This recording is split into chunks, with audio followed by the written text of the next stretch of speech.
When Jacob Turner first noticed Emily Dawson, he thought she was the kind of woman he could only admire from afar.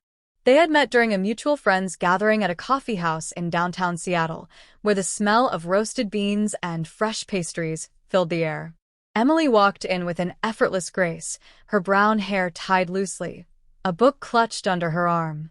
She wasn't the loudest person in the room, but something about her presence demanded attention. Jacob, a software engineer who is usually more comfortable behind a computer than in front of people, instantly felt the pull. He introduced himself that evening, stumbling over his words slightly, and while Emily was kind, her responses were polite but distant. She wasn't rude, but Jacob could tell she wasn't particularly interested either.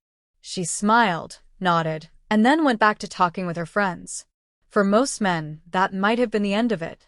But for Jacob, it sparked a quiet determination.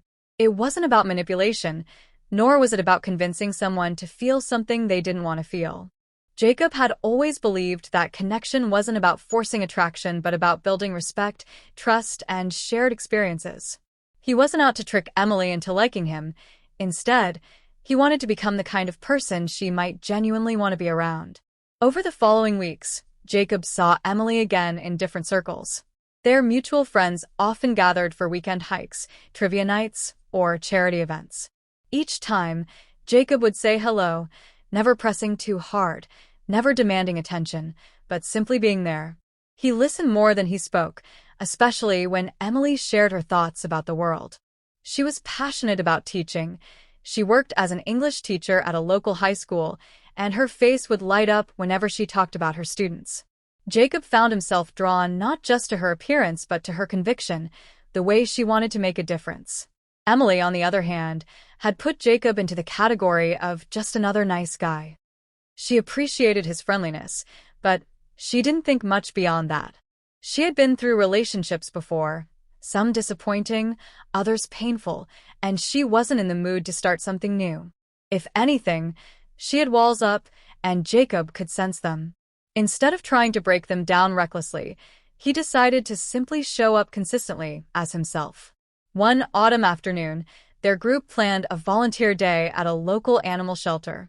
Emily arrived in an old sweatshirt, her hair tied up, and Jacob noticed her immediately. He was assigned to clean kennels while she worked with the group walking the dogs. At one point, one of the dogs slipped out of Emily's hand, darting across the yard. Without hesitation, Jacob ran after it, skillfully calming the dog and returning it safely. Emily looked at him differently that day, surprised at his quiet confidence. "Thanks," she said, brushing a strand of hair from her face. "You're faster than I expected." Jacob laughed. "Guess all that running in the mornings pays off." That moment was small, but it mattered. Emily started to see him as more than just another face in the group. She noticed how he treated people kindly, without expecting anything in return. He wasn't showy, but he had a quiet steadiness that drew her in. Weeks turned into months, and Jacob never once pushed for her attention. He focused on becoming better in his own life. He joined a local public speaking club to build his confidence, started training for a half marathon, and even began mentoring new hires at his company. His growth wasn't about impressing Emily. It was about being the kind of man who lived fully, with or without her. Ironically, it was this self-improvement that made Emily curious. She began asking him questions, wanting to know more about his life.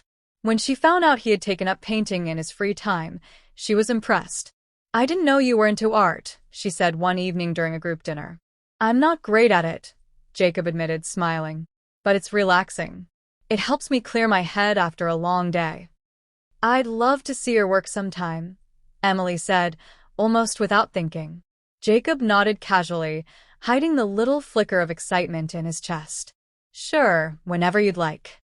For the first time, she initiated the idea of spending time together outside of group activities. That was the turning point. It wasn't because Jacob chased her relentlessly. It was because he lived authentically and allowed her the space to notice him in her own time. Their first one-on-one outing wasn't officially a date. Emily stopped by his apartment one Saturday afternoon to see his paintings. The apartment was modest, clean, and filled with personal touches, a bookshelf with both technical manuals and novels, plants by the window and a canvas on the easel in the corner.